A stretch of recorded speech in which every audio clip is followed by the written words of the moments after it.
হরিপদর মুখ ধরা ক্ষীরের লাড্ডু খেলতেও পারে না, গিলতেও পারে না, কথা বলবে কি করে, আবার ডাক শুনে ছুটে আসতেও পারে না, তাহলে যে ধরা পড়ে যাবে। তাই সে তাড়াতাড়ি লাড্ডু গিলছে আর জল খাচ্ছে। যতই গিলতে যাচ্ছে ততই গলার মধ্যে লাড্ডুগুলো আঠার মতো আটকে যাচ্ছে। বিষম খাওয়ার জোগাড় আর কি। এটা কিন্তু হরিপদর ভারী বদ অভ্যাস। এর জন্য কত ধমক, কত শাসন, কত শাস্তি দেশে পেয়েছে, তবু তার আক্কেল হলো না।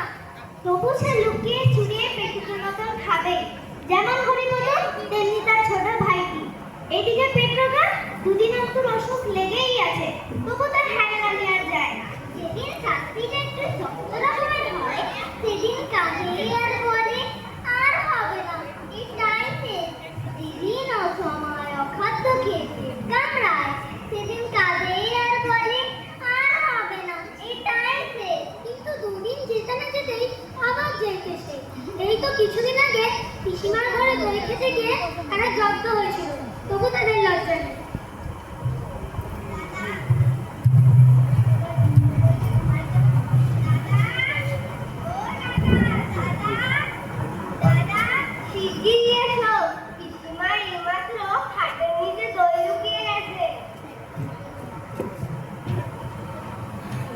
দাদাকে এত ব্যস্ত হয়ে এই খবরটা দেওয়ার অর্থ এই যে পিসিমার ঘরের যে শিকল দেওয়া থাকে শ্যামাপদর হাতে সেটা নাগাল পায় না।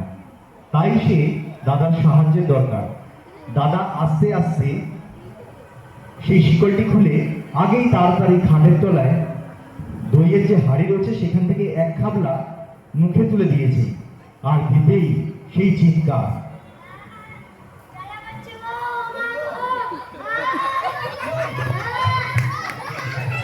শ্যামাপদ বুদ্ধিমান ছেলে, সে দাদার চিৎকার শুনেই দৌড় দেয় ঘোষপাড়ার দিকে।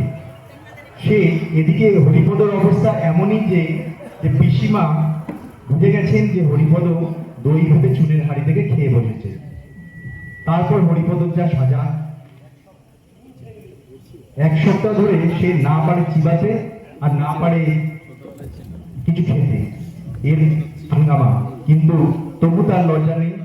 আজ সে লুকিয়ে লুকিয়ে লাড্ডু চুরি করে খেতে গেছে, আর ওদিকে জেঠিমারা তাকে ডেকে ডেকে সারা। খানিকক্ষণ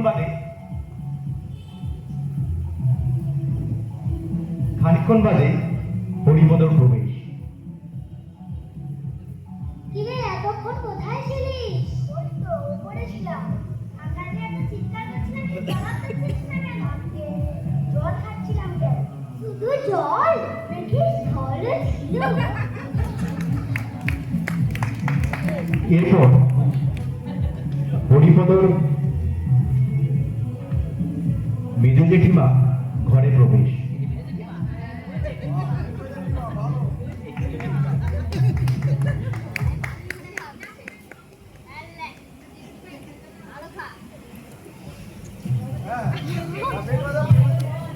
হরিপদ একটু একটু করে যে ভাড়ার ঘরে ঢুকেছিল, তারপর সেখান থেকেই 10-12খানা ক্ষীরের লাড্ডু কম পড়েছে। তিনি এসে বড় জেঠির সাথে খানিকক্ষণ ফিসফিস করে সেই কথাই বলা বলি করলেন এবং গম্ভীরভাবে বললেন,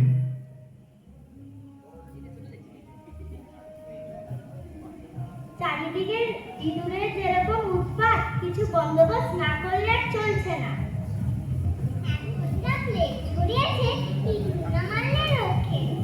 হ্যাঁ, তার ব্যবস্থা করা হয়েছে।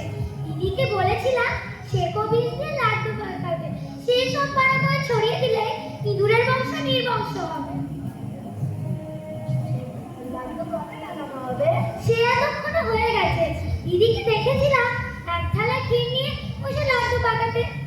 সে কবির খেলে কি হয় গো? হবে আর কি, ইঁদুরগুলো মারা পড়বে। আর যদি মানুষেরা খেয়ে ফেলে? না, একটু আধটু খেয়ে ফেলে নাও হতে পারে। গলা জ্বলবে, মাথা ঘুরবে, বমি হবে, হয়তো হাত কাটি। আর যদি একেবারে 11টা লাড্ডু খেয়ে ফেলে? বলিস খেয়েছিস নাকি? হ্যাঁ, তার মধ্যে আমার 5টা বড় বড় ছিল। তুমি শিগগিরই ডাক্তার দেবো, আমার মাথা বিকৃত করছে, গা গোলাচ্ছে।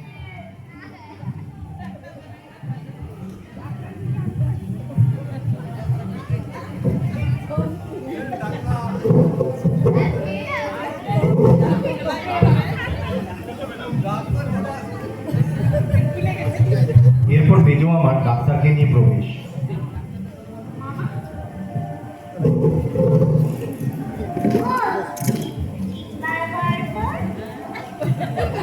চোখটা দেখি। 3 দিন সে বিছানা ছেড়ে উঠতে পারবে না, চিরতার জল আর সাবু খেয়ে থাকবে। বাঁচতে যদি চাও তো নড়াচড়া করে কাজ নেই। হ্যাঁ, মায়ের কাছে যাবে নাকি আরো কিছু? মাকে এখন খবর দেওয়ার দরকার নেই, মাকে এখন ভাবিয়ে তোলানো কোনো লাভ নেই। 3 দিন পরে যখন সে ছাড়া পেল, তখন হরিপদ আর সেই হরিপদ আর নেই। সে একেবারে বদলে গেছে। তার বাড়ির লোকে সবাই জানে হরিপদর ভারী ব্যায়াম হয়েছিল। তার মা জানেন যে সে বেশি পিঠে খেয়ে ফেলেছিল, তাই হরিপদর পেটের অসুখ হয়েছিল।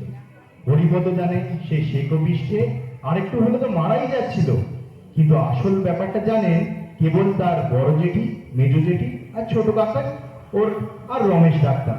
কিন্তু এখন জানলেন আপনারাও, তাই এই গল্পটি দেখছেন।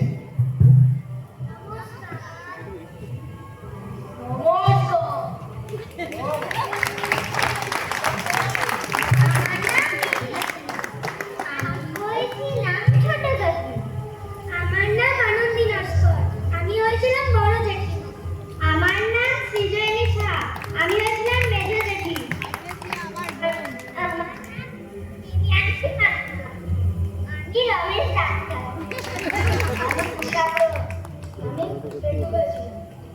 আমার নাম খুশি, আমি হয়েছিলাম শ্যামাপদ। এই ছিল আমাদের আজকের ছোট্ট প্রতিবেদন, ছোট্ট ছোট্ট শিল্পীদের নিয়ে। সুকুমার রায়ের লেখা পেটু। এর জোরে হাততালি হোক আমাদের এই ছোট্ট শিল্পীদের জন্য। চলে যাব পরের প্রতিবেদন দিকে।